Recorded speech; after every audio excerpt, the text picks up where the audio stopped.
Zara, hello.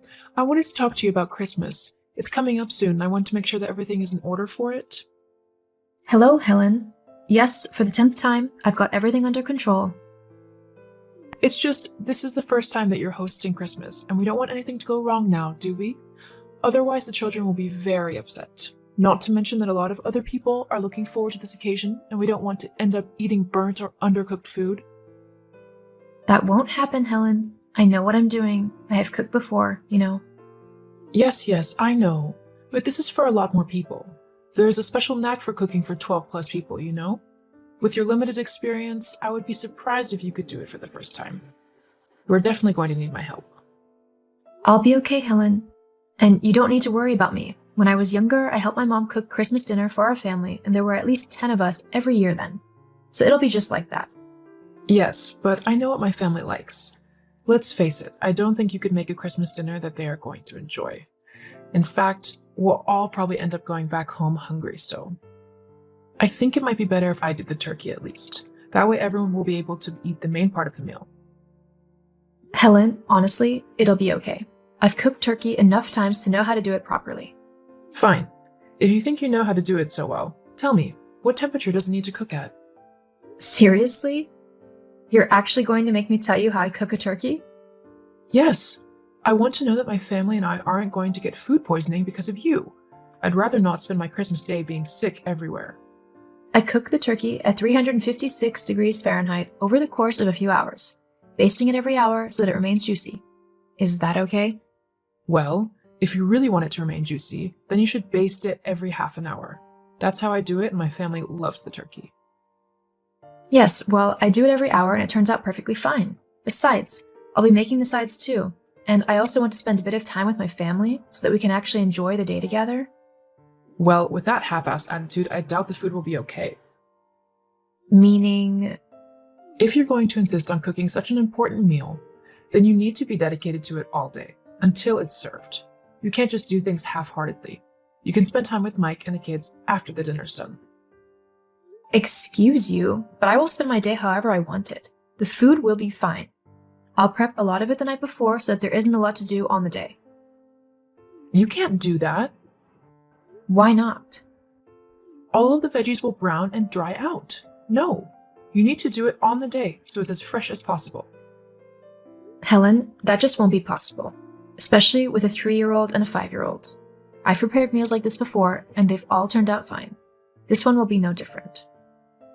Now, I need to go, so I can't talk any longer. I'll see you at Christmas.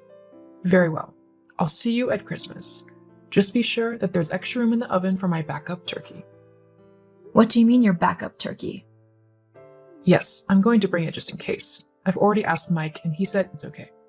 Oh, has he now? He has. So I'll need the oven on the day. It'll be set at 400 Fahrenheit, so any sides will have to be cooked separately so they don't burn. Also, don't forget to add plenty of butter to the mashed potatoes and a high-quality brandy for the Christmas pudding.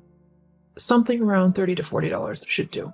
Anything cheaper just tastes disgusting, and my family and I will know, and then Christmas will be ruined. You don't want that, do you? I'm afraid you can't do that. I'm going to need all the oven space I have. So if you want to bring your own turkey, you'll have to cook it at your house. Fine then. I must say that you are very rude. I'm your mother-in-law, so you should treat me with a lot more respect than you do. Honestly, I don't know what my son sees in you. He should have never married you. Well, that's not a nice thing to say now, is it? It doesn't matter. I bet he never told you, but I'd found him a wonderful girl to go out with. I even set them up on a date. Lily was truly wonderful. She would have fit into the family nicely too, unlike you. But for some reason, Mike simply didn't like her as much as he should have. Honestly, I blame you. If only things had worked out between them. Hang on. Mike went out with someone else? When? Was I seeing him then? You might have been around then, but I knew that Lily was the one that Mike was truly supposed to be with. Well then, I've got to go. Goodbye, Helen. Goodbye.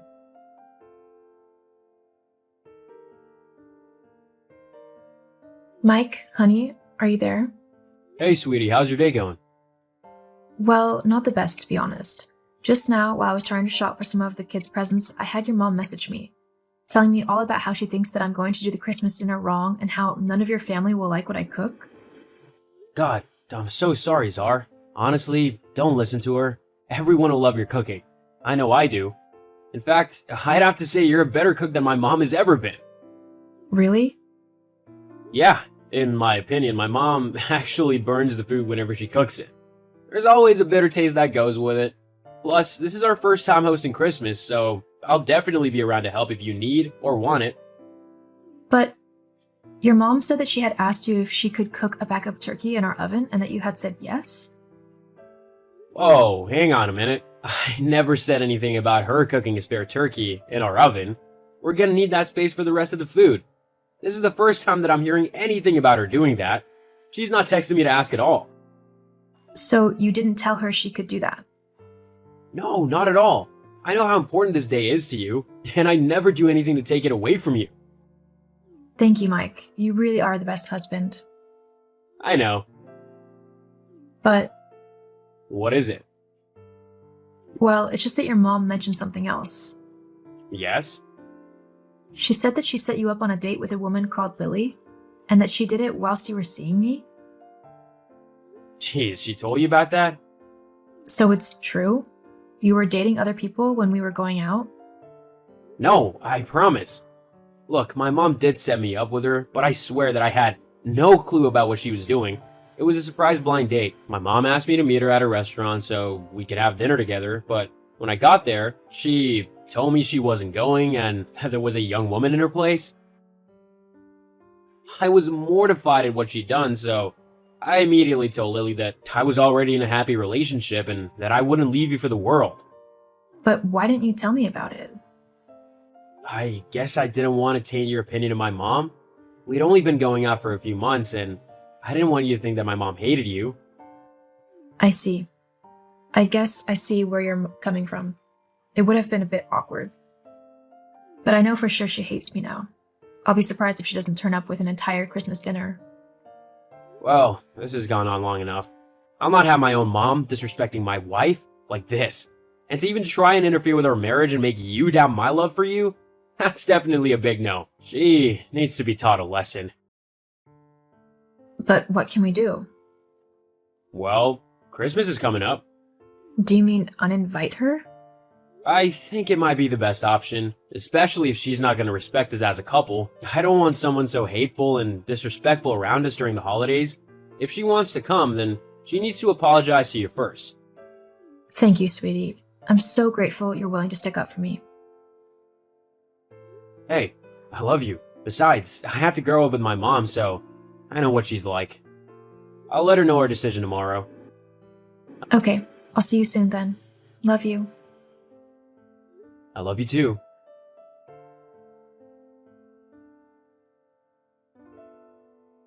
Zara. Zara, pick your phone up now. Oh, hello, Helen. How can I help you? Cut the goody two-shoes act. You know what you've done. What do you mean? You've poisoned my own son against me and made him uninvite me from Christmas? I've not done that, Helen. Your own horridness has done that to you. Don't lie to me. It's all your fault. I know it.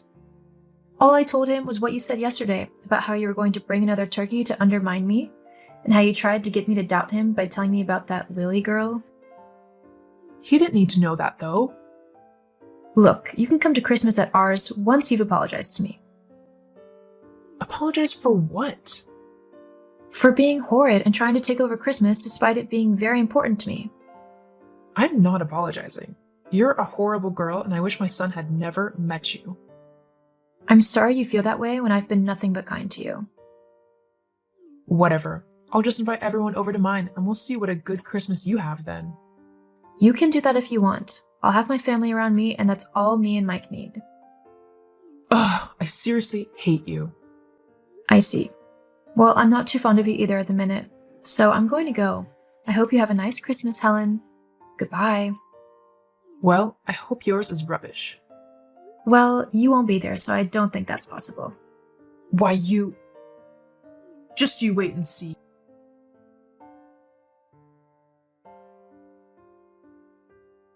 Helen never did apologize, and instead she tried to tell all of her side of the family to go to hers instead of mine and Mike's. Unfortunately for her, though, a lot of the relatives declined and came to us instead, claiming something about her food is too dry. My Christmas dinner went down perfectly, with many people telling me how tasty my turkey was.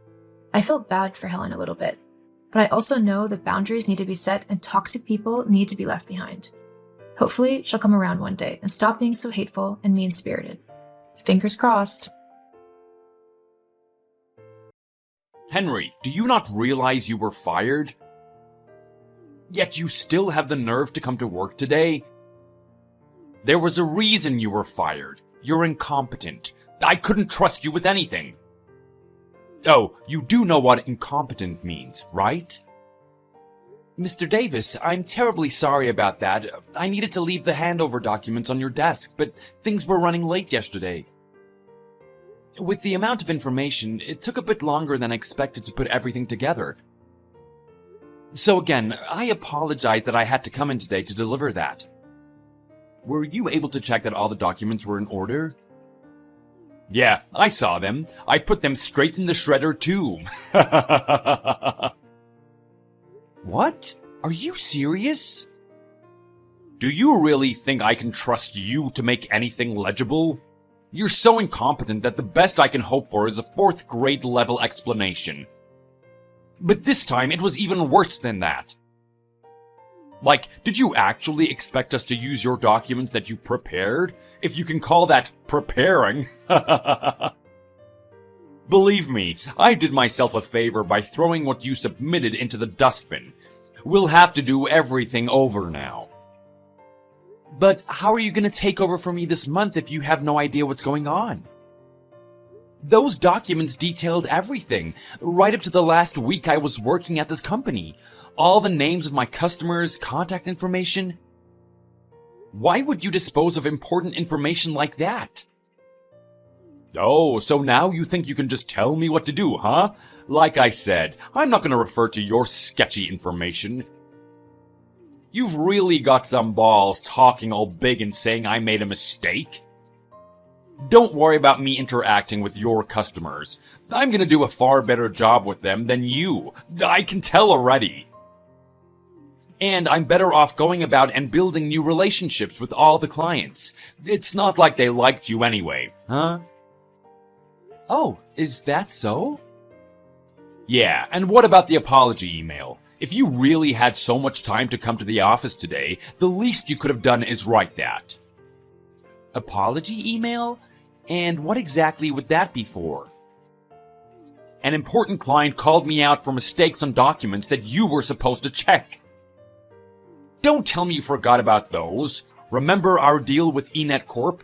There were mistakes all over those reports that they noticed, and now we're in deep. Hold on, weren't those supposed to be your reports? You were the one responsible for everything related to eNet Corp, if I recall. You really don't get it, do you? You were working as my subordinate, and as someone who works under me, your job was to check my work as well as yours.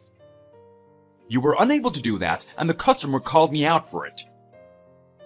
Come on, Henry, can't you see I took the blame for you here? If you had just checked the report, we wouldn't be in this mess. Mr. Davis, in all honesty, I just can't agree with you here. You're saying that a junior employee is responsible for checking his superior's work for mistakes? Maybe I'm missing something, but the last I heard was that the superior is usually the one checking the subordinate's work. Isn't that commonplace, Mr. Davis? You need to watch how you're talking to your superior, Henry. I'm the one who makes the decisions of what exactly my workers are responsible for. Yo, maybe you thought that all subordinates just decided their own tasks. Can you imagine that? An office run by incompetents like yourself? Ha! I'm already going to be leaving this company, so just let me say my piece. I'm sure you would allow me to do that, at least. I believe that you have no right to place responsibility on me for mistakes that happen based on your work. I was never told to check documents related to that customer, and now you're suddenly blaming me for it? Like, seriously, man? Hey, you cannot talk to your superior like that. Frankly, I'm getting tired of having to explain every little rule and intricacy of this position. These are all things you should know, but apparently you're too incompetent to realize your role in all of this. But now it's too late. Too bad, so sad. I held back from saying this for all the time I've worked at this company, but now that I'm leaving, I can finally speak honestly. You cannot be blaming whoever works under you for errors in your work. You are the manager here. You need to take responsibility for yourself. It's ridiculous putting the blame on a younger, less experienced worker. Honestly, I feel terrible for whoever is going to be working under you next. That's why I want to tell you that your management style is a joke. Just because I fired you, it doesn't mean I have to listen to you blabber on and on with excuses. And whoever the next person is that I have to manage, as long as they're more incompetent than you, I'll be in good shape. And the only one you should be feeling sorry for is me. I had to deal with your lazy butt this whole time. Thank God you're finally out of here. What I'm saying is the truth, Mr. Davis. If you really think about it, you blame your subordinates for everything that goes wrong at this company. Whether it's your own errors on your own documents or annoying office jobs and paperwork, you throw it all to the person who works under you. Oh, and what about the fudging of company expenses? You've been writing off everything, haven't you? Our company expenses are settled by myself and the other managers fair and square. Do you know you could get into big legal trouble for accusing a business of fudging expenses? That's a big claim to make from such a little man like you. I have written proof, Mr. Davis. It's all in the expense reports. Your weekly drinks with the other managers, putting up your family in hotels when they're in town, going to strip clubs with customers. All of that is written off as company expenses, isn't it? That's probably why that area of the budget is always in the red. Can't say I know anything about that. Besides, what's the problem with having meetings out of the office after work? We even invited you to a couple of those meetings. Can't you remember, Henry? You call that a meeting? We just kept ordering pitchers of beer and back-talking upper management. How is that productive in any way? And legality states that company expenses can be used for office gatherings, but what you used it for was far different. You and Mr. Eckhart went to Big Bob's Decoria 17 times in 1 month. 17 times? And all on the company's dime? Let me tell you a little something, Henry. When you're manager, you need to do certain things for the company to succeed. You need to keep clients happy, keep employee morale high, keep sales up, etc. There's clear reasons to all of these things, which you clearly don't get. Well, it seems like you clearly aren't taking the responsibility for this either. Not that I'm surprised at all. I even saw some gifts for customers being written on the expense report, when it was clearly things that you bought for yourself. Potato chips, bottles of soda. Do those sound much like gifts for customers? I'd like to hear how you explain that. Well, I did buy those with the idea of giving them to customers, but just never ended up doing so. I've got clients who love that kind of stuff.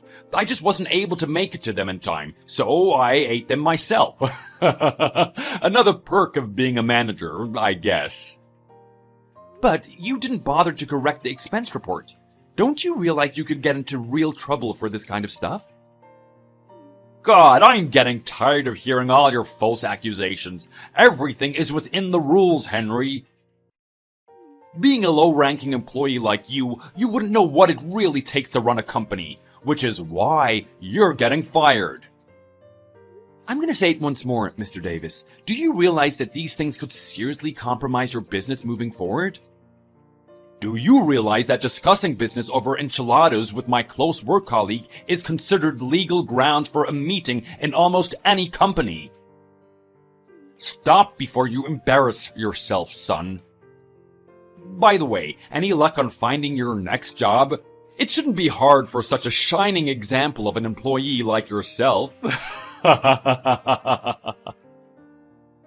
Well, I'll make that all then. As for my next position, I'll be fine. things will fall into place. I plan to work at this company for longer, so it's too bad it didn't work out. Honestly, I had real pride in serving my customers here, and I believed in the product. I guess it just wasn't meant to be. You had real pride, huh? In that case, why didn't you actually try to do a good job? All I heard from your customers were bad reviews. That's not true at all. I built relationships with all of my clients one by one. I was able to deliver them excellent service, and I stand by that. And all of those contact details were listed in the handover materials that I prepared. However, you deemed those as unacceptable. I believe that incompetent was the word that I used. I'll make by just fine without that garbage that you prepared, alright?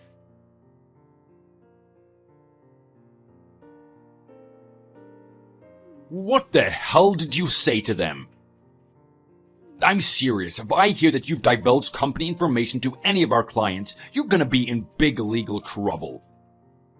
Oh, Mr. Davis, I didn't think I'd be hearing from you again after the last time. Is there something you wanted to discuss with me? There certainly is. I just went to meet with one of your previous clients, Mr. Eldridge. Oh, yes, Hank. How's he doing? Not well, apparently. After he heard that you had left the company, he canceled his contract with us. You must have made some kind of side arrangement with him or something, didn't you? Side agreement? Maybe he just appreciated the service I gave him during my time there, and was disappointed that I was gone? I guess we did build up quite a good relationship, me and Hank. No, that can't be it. You must have done something.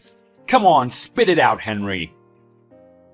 I insist. I really only did my job the best that I possibly could. If you're really suspicious of anything, all of the meeting notes are in the handover report that I left you. Oh, yeah, you disposed of that, didn't you? Tell me, was it something I said? What made him cancel the contract? There was one thing. I'm pretty sure that Mr. Eldridge wasn't a big fan of you, sir. Are you saying that he didn't like me? And for what reason would that be? I think it might have been the way you're always blaming your mistakes on younger employees. Clients see that, Mr. Davis. It's not just something that you and the employees themselves notice. And how would clients find out about that, Henry? You must have been the one to tell them, right? That's company information. I'd never. I'm smart enough not to do something like that. Then how did this happen? Well, you know how you would call me when you noticed a mistake? You'd always be yelling right into the phone. Customers can hear that. You're supposed to make those kind of calls on the low, Henry. What were you thinking doing that in front of your boss? I did try to hide the fact that my boss was calling me out over the phone, but they noticed nonetheless. I guess they just sensed that something was off between me and my boss when they heard the way we talked on the phone. They weren't wrong. And they all knew that it was you who was my boss. That's no secret. That's why you don't let on about any of this stuff. Don't you know that's just common sense in a company? You shouldn't let clients sense that anything's off. Frankly, I tried, sir. It's just my clients knew how hard I worked and really couldn't see where I was going wrong. So, I guess they just figured that it was you after all. I can't imagine how you became so buddy-buddy with these customers that it made me look like some kind of bad guy. Like, you do realize they are customers, right? They're not your friends as much as you might think. The only reason the customers got such a negative image of me must have been because of the way you were talking about me. What did you tell them, Henry? I didn't tell them anything. They could see it in plain sight. Me having to apologize for mistakes that were clearly on you? The look on my face after getting off the phone with you. They could just tell. Nah, I ain't buying that. You definitely said something you didn't need to. I bet you were just bad-mouthing me the whole time you met with them. Listen, I did go to greet them one last time and told them that I had been fired from the company. I also mentioned that my boss, you, would be taking over for me. Then I mentioned the handover documents and that all further business would be handled by you. That's it. Idiot! You were supposed to give me information about each client verbally, in person. You can't just write all that confidential information in some report. God, that must have been it. Because of your stupid decision not to fill me in on all of the client's preferences and whatnot, I didn't know how to approach them. This could have been avoided. What are you talking about? I'm really certain that I'm not the one acting idiotic in this situation. I wrote information about each client in detail and made every point clear so that you wouldn't have to spend hours and hours going over it. Why in the world wouldn't you look at that? Enough! It's too late. You set this up so that the client hated me, for whatever reason, and that led to our company losing a valued customer. So, how are you gonna make up for this? I'm afraid it's out of my hands now. Well, I guess I could just tell you. Huh? Tell me what? I guess Mr. Aldridge might have gotten a bad impression of you when I told him everything that happened. I think the way I put it was, I was fired by my terrible boss, and he's the one that's going to be taking over my position. What did you say to him? You actually said that, like, in those words? Well, I may have made it a bit more colorful in the way I described it, but I was telling the truth. Never listening to what other employees have to say, spending company funds on your own private expenses, throwing responsibility on those under you. You're the definition of a terrible boss. What? Oh, and I might have mentioned that they may want to think about canceling their contract to avoid having to deal with an idiot like you. They also didn't appreciate the way I was laid off, with no prior notice. I can't believe this. You must have bribed them or something. Why would they just believe everything a lower-ranked employee like you has to say? Nah, unlike you, I don't take part in shady business money exchanges. The reason they believed me was, like I said, I built trust with them. I followed up whenever there was a problem, and tried to work towards solutions together. They appreciated that hard work. You're saying just by doing that you won them over? There must be something you're not letting on. You could learn from them. I'm sure if you asked them why they appreciated my service, they would give you some pointers too. Me? Learn from what you were doing? You really are nuts, aren't you? A little favoritism from customers and suddenly you're some kind of people-pleasing customer expert? Newsflash, buddy, you're jobless. Oh, about that. Just before this, I got quite an interesting call from our area manager. Mr. Harold? Yeah, he actually said that he was surprised that I had been fired. Also, on the notice that he received, it said that the reason I left the company was due to me quitting myself and not being fired. But I affirmed with him that that wasn't the case in the least, and that I would be happy to discuss a possible return to the company. Huh? A return to the company? Yes, and it looks like I'll be able to take a more important post there as well. What? How is that possible? I fired you! I wouldn't act so surprised just yet. He also told me that you'll be getting demoted. Demoted? Are you kidding me? It seems Mr. Harold got in touch with some of the customers and heard some unfavorable reviews of the job you were doing. Not to mention, a lot of customers were livid when they heard that my job was being taken over by you. So, you're taking over my job then? What the hell is going on? Not so fast. I also took the liberty of telling Mr. Harold about the expense reports that I'd gone through. Needless to say, he was less than pleased. Outraged, even. Oh my god. Why did you have to go and do all that? How could you be so stupid? Oh, I'm getting a call from the head office right now. That must be Mr. Harold. Well, him or one of the other higher-ups. You might want to answer that.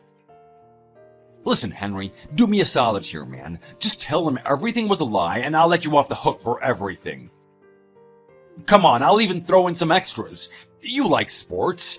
I've got tickets to any team you like. Good one. Well, Mr. Davis, I think you learned a valuable lesson through this whole debacle. You might want to look in the mirror before you label someone else as incompetent. That person just might become your boss.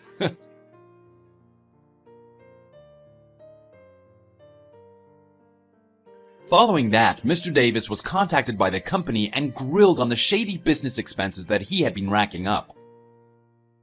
With receipts as proof to show that he'd really been using company funds for personal expenses, he was promptly fired from his role as manager. The company had no choice but to take Mr. Davis to court. There, he was charged with unlawful use of company expenses and forced to pay back every cent of what he had spent. Henry, on the other hand, was able to take on a higher-up post in the same company that he had been unjustly fired from. There, he was able to contact and get back the customers that had been lost, leading to high praise from his new boss, Mr. Harold. I guess Henry wasn't so incompetent after all.